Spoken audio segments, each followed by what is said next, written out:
Away from the closing bell on Wall Street. And look, the Dow Jones, the narrow market is absolutely on a tear, gaining 0.5%, maybe off the highs of the day, but don't worry about that. It is still a record high for the Dow, not so for the S&P.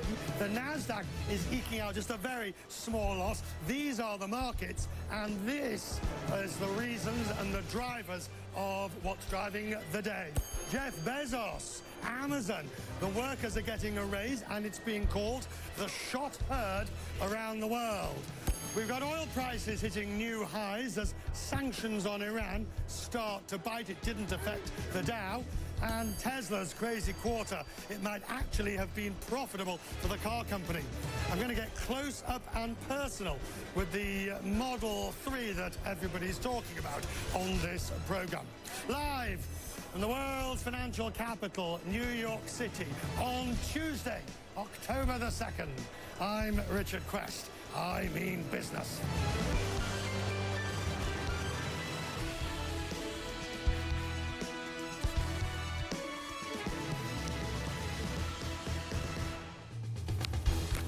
And a very good evening to you. Whether you work on a trading floor or an Amazon warehouse floor, today it's all about green arrows. The Dow is on track for a record close. If the day continues as it looks for the last hour, it will be a record. We've had 11 records so far this year.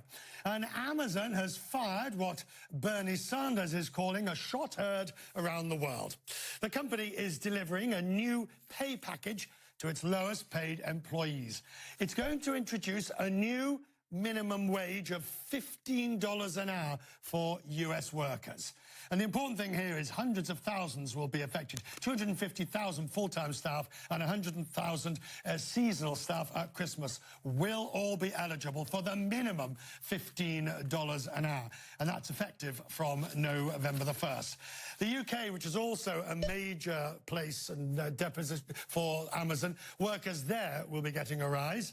£13.63 in London. It's a bit less everywhere else. I beg your pardon, that is dollars. Jay Carney is Amazon's Senior Vice President of Global Corporate Affairs. He's also, as you'll know, the former White House press secretary under President Obama. Speaking to me on The Express, Mr. Carney told me what effect this would have on Amazon's workforce.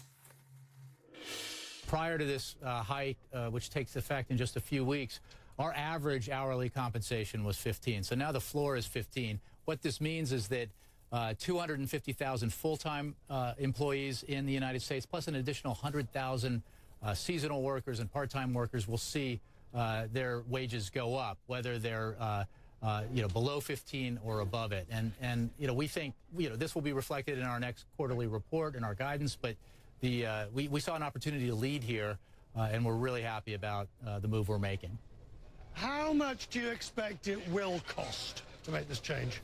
I don't have a figure for that, and I'll leave that to our CFO in the future. But it's it's a significant investment in our workers because we believe, even though we've always paid competitively, we looked very closely at what our wages were across the country, as well as in the UK, by the way, and saw an opportunity not just to raise them incrementally, but to really leap ahead and set a standard that we hope others will follow by moving to a $15 an hour minimum wage.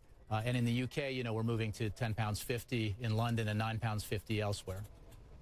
So you would say wherever Amazon has employees, the trend will be the same? Well, we're a global company. We have operations in many, many countries, and we'll look at them as we go. Right now, the announcement is in the United States, where obviously we have our largest employee base, as well as the UK. And then we'll assess other countries as we go forward. Listen to what Bernie Sanders had to say this morning about Amazon. What Mr. Bezos today has done is not only enormously important for Amazon's hundreds of thousands of employees, it could well be, and I think it will be, a shot heard around the world. A shot heard around the world. Now, Amazon is either the largest or the second largest private employer in the United States. What message is Jeff Bezos sending by this? Well, we're not the largest, just to be clear. Walmart, you may have heard of them, has significantly more employees, but we are large. We have more than 500,000 employees globally, and this specific wage hike affects 350,000 employees, including 250,000 full-time employees. So we're hoping, and Jeff Bezos, the CEO, called for this morning, that other companies will follow us in this direction. Will also raise wages for their workers. We think it's the right thing to do. We're also going to, and I'm going to help advocate here in Washington, that Congress look at raising the federal minimum wage. It's $7.25 an hour. $15 is more than twice that. $7.25 is much too low. Now, we can't ignore the political pressure that Amazon's been facing. Only 4 weeks ago, Bernie Sanders, who you heard there, introduced the so-called Stop Bezos Act. Now, it targeted companies like Amazon, where some staff still can't make ends meet without claiming public assistance. Today, Sanders said other companies must follow Amazon's lead. I think the word is going to go out to companies like Walmart, to companies like McDonald's and the fast food industry, to the retail industry in America. You cannot continue to pay your workers starvation wages. Learn from what Bezos has done. He has done the right thing. You have got to do it as well. So Bernie Sanders, who is an avowed socialist, and those are his views, so the money for those increases to make $15 an hour ultimately comes from Amazon customers. And let's be blunt about this. By the way, get your phone ready. You need to, or your tablet or your device. We're going to give you a question that we'll need your interpretation of. We're asking you today at cnn.com/join.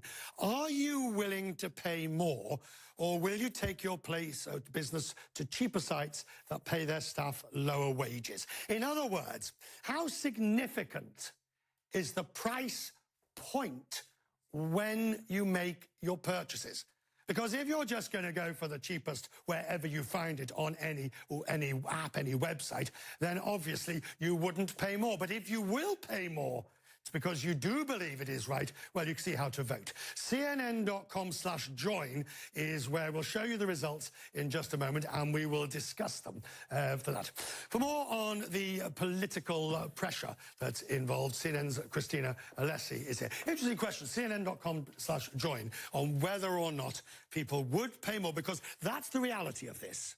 At some point. But does Amazon have scale enough that they can make this gesture and still keep prices low?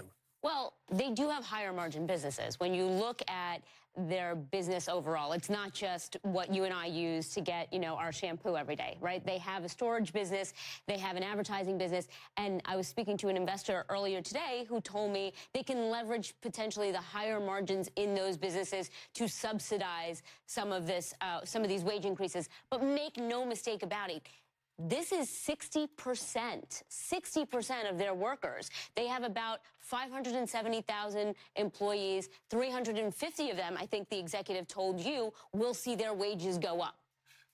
Let's put this in perspective.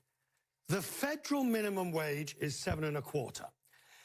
Most of Amazon's employees will be covered by other minimum wages, for example, which might be as much as 11.5 or indeed right. 15 or already. Exactly.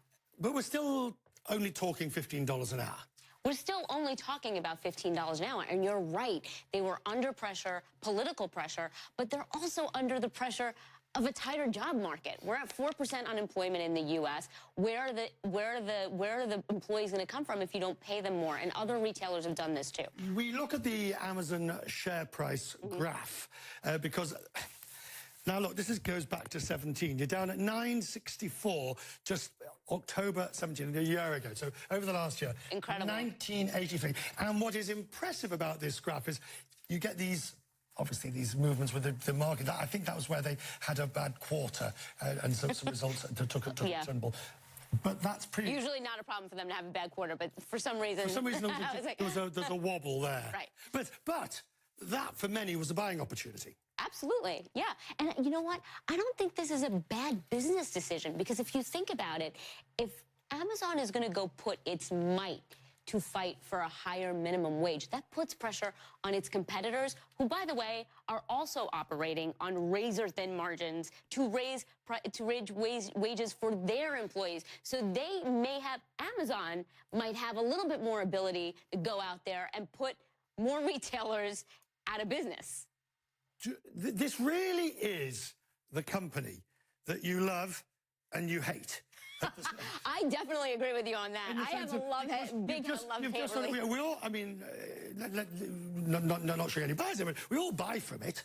But at the same time, we kind of hate the experience sometimes. And we also recognize that it's costing other people jobs in terms of bricks and mortar. But finally, Jeff Bezos himself, with the Washington Post and with all of his other, and now philanthropy, right, he has revolutionized retailing.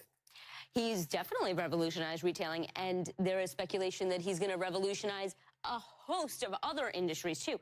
Amazon's not stopping at retail. They're going after insurance. They're going after financial products. We're talking about a potential behemoth, the likes of which we may not have seen before. The answers, thank you, the answers are in by a margin of 3-1. Most of you are willing to pay more so that workers can pay more. You can see the numbers there. 76% of you said you would pay more. And do you know something? I mean, I haven't got my phone here to vote, but you can add me in on that as well. Fears of a cash crunch at Tesla have been allayed with some strong numbers on the latest quarter. The electric car maker delivered over 83,000 vehicles. That's 50% better than it was seen before. Claire Sebastian is with me to talk about that. Good to see you. Yeah. How are you? Good. It was a strong set of numbers from Tesla, and frankly, they needed it, Richard. They need to start rebuilding their relationship with the markets, and they need to start fulfilling promises. So the fact that it didn't beat estimates, it was in line with their guidance. They said 50 to 55,000 Model 3s would be produced. They came in at about 53. But the fact that it was in line was a big achievement. I think. So they're making the Model 3 and the more expensive ones, which were also on target. The Model X and the Model S also on target, and the Model 3 is that they're still not producing the $35,000 one. They're still producing the more expensive models, which for analysts does signal that this will help with profitability going forward, but certainly it doesn't necessarily show that it's going to be sustainable, because sometime next year they're going to start selling the $35,000 model. Okay, but which will require another ramp up. Right. What about this story, though, that there are Tesla cars being parked everywhere? The New York Times had it for some drone footage of cars being parked, and it follows on from what the company has said, what Musk has said, and they said today about delivery issues. He said that, you know, they've stabilized the production hell, as he called it, and now they're in logistics delivery What's the problem? hell. So the problem, we've seen these disgruntled users on Twitter tweeting pictures of cars in car parks. It seems to be that as they ramped up, they didn't have enough logistical capability to actually deliver the cars. But that's basic stuff. I mean, that is basic industrial stuff. I mean, I'm not trying to be cleverer than thou, but that is basic industrial stuff, that if you're going to manufacture cars, Ford, GM and Fiat Chrysler have managed to work out. I think this reinforces, Richard, the bottom line about Tesla, which is they are a tech company learning to be an automaker on the fly, essentially. They are learning as they go. As they did the ramp up, they didn't have the logistics to match. They now say that they're going to try and improve that. They say they're working towards that. They're clearing the backlog. They did have fewer cars that were listed in transit this quarter than in the last quarter, so that's potentially positive. But there were still about 12,000 in transit. Have you ever actually driven a Tesla? I haven't. Have you actually? You've not even been in a Tesla? No. And you spent a lot of time talking about Tesla. I know. I need to try it out. I think you're going to try it. I am. Coming up after the break, we shall continue talking to Tesla when Quest Means Business hits the road. Join me outside. We have a Model 3 of our own, and our motoring expert, Peter Valdez de Pina, is there. On the other side of this break, I should be with you.